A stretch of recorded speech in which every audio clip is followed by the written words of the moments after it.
Why the hell do I have to pay for video features when I don't even shoot video? I just want a stills only camera. That's a pretty common statement that people seem to make whenever a new camera is released. And I appreciate the sentiment can be very frustrating. The last thing anyone wants to do is pay a ton more money for extra bits and pieces that they have absolutely no use for. Well, actually, I think the last thing I'd ever want to do is catch me penis in me zip, but paying extra for stuff unnecessarily is definitely somewhere up there. But in reality, having video features on a camera doesn't really increase the price. In fact, it's more likely to make the cameras cheaper for you. There are actually very few hardware components on a camera which are only there specifically for video. You've got the microphone port, HDMI port, and headphone jack, each of which probably costs a couple of quid. The most expensive components for shooting video are things like the sensor and the processing unit, both of which are already there for stills anyway. The only thing that's really then needed is the software coding to tell the camera to use those components to record video rather than just shooting stills. So if you were to remove the video features, then you may shave a couple of quid off the price of materials for building the camera and might cut out a little bit of R&D that was focused on making video firmware, but in reality it wouldn't actually change the production costs all that much. But then the selling price of a camera is not just determined by the production costs. Manufacturers don't just say, well, it costs us £1,000 in parts to make each camera, so we're going to sell it for $1,500. A big chunk of the price of a camera is actually covering not only the R&D costs, but the general business overheads like all of the staff, the factories, the energy that goes into running everything as well, and those costs have to be spread over all the units being sold. But then the number of units is kind of affected by the selling price. So to come up with a selling price, they have to forecast how many units they think they're likely to sell.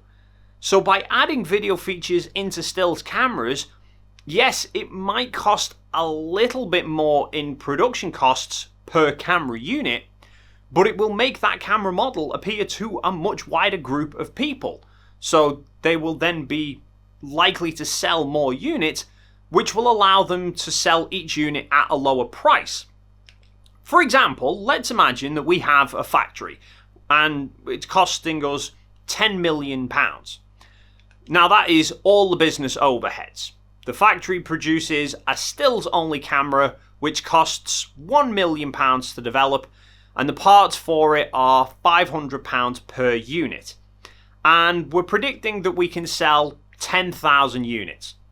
That would mean we'd have to sell each camera at £1,600 just to break even. If we were to sell it for, say, £2,000, we'd make about £4 million profit.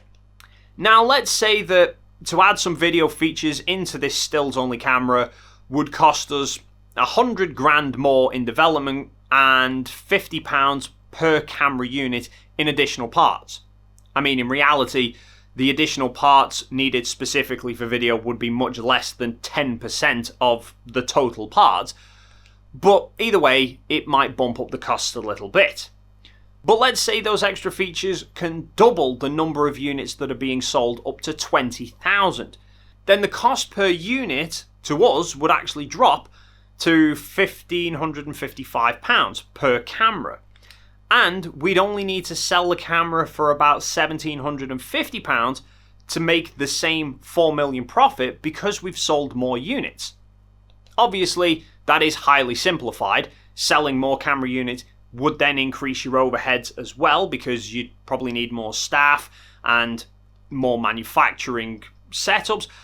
But the basic fact is that by adding video features into a camera, it opens that camera up to a much wider audience, so your overheads can be spread out over more units, and that would offset any extra development costs incurred by adding the video features in the first place. So in reality, having a stills-only camera wouldn't actually save you any money as a consumer, and in fact is more likely to end up costing you more because it will appeal to fewer people. Prime example, take cine lenses. A dedicated cine lens costs multiple times more than a stills lens. Partly that is due to the production costs and the higher quality, but a big factor is also that they don't shift as many units because they don't appeal to as many people. So the overheads per unit are much higher.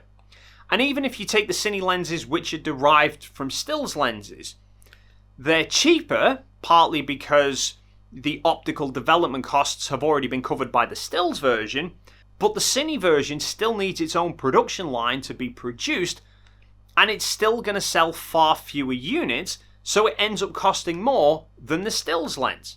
So whilst you yourself might not need video features, in reality, having them in your camera could actually be saving you money.